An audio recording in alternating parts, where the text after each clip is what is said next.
Good evening. Getting pretty close to the microphone, so I'm honored that I've been given this opportunity to speak here tonight. It is hard to believe that 21 years have passed since the tragic loss of Beth. I grew up in Groveland, not too far from the Brodie's home. And although I had known her for a long time, it was not until the summer of 1992 that I got the opportunity to really get to know Beth. She was trying out for the varsity cheerleading squad, and I was the captain. Her older sister Dawn was also on the team. I can still remember Beth's face at a tryout. She was so quiet, always smiling, and eager to do whatever it would take to make the team.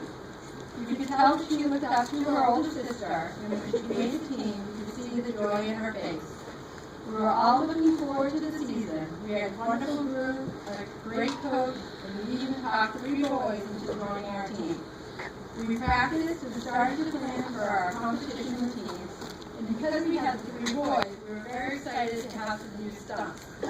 And of course, Beth was the teeniest, tiniest little thing, and hence we were always using her to test out our new tricks.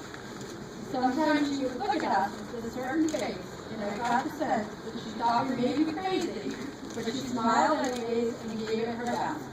She was the epitome of the type of person you would want on your team.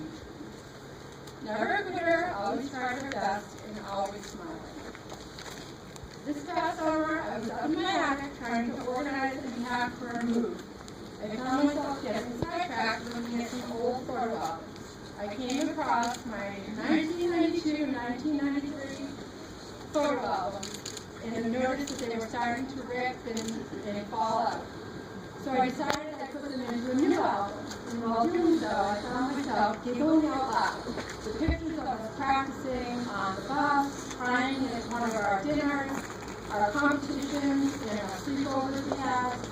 Among all of those pictures was Beth, just as I had described her. Being tossed in the air, lifted high up as a part of the new pyramid we thought up, smiling with a good year, and laughing and having fun with all of us. Then I turned the page, and my heart dropped.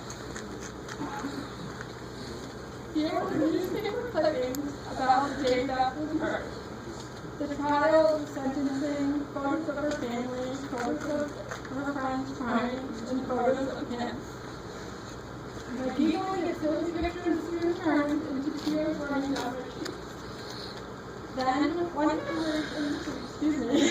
memory in particular came rushing back to me, one that I do not have any photo of, and I will forever have etched in my memory. One day after practice, we all piled into my little Toyota Celica that fit all 4, but somehow got about 7 or 8 in it. And we drove around town laughing and singing.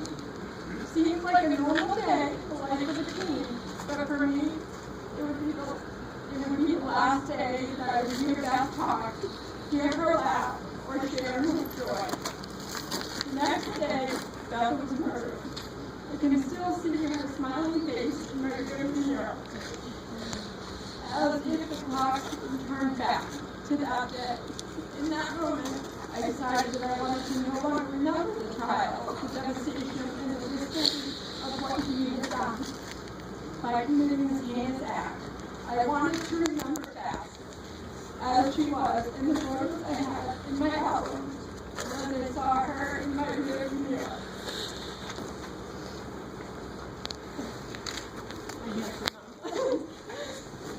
Now, 6 months after I had been sitting in the attic, reliving that fall, the SBC has ruled juvenile sentence to life without parole and now be eligible for parole after serving for 15 years. This is to be retroactive, making him, Richard Baldwin, eligible to go before the parole board at any time.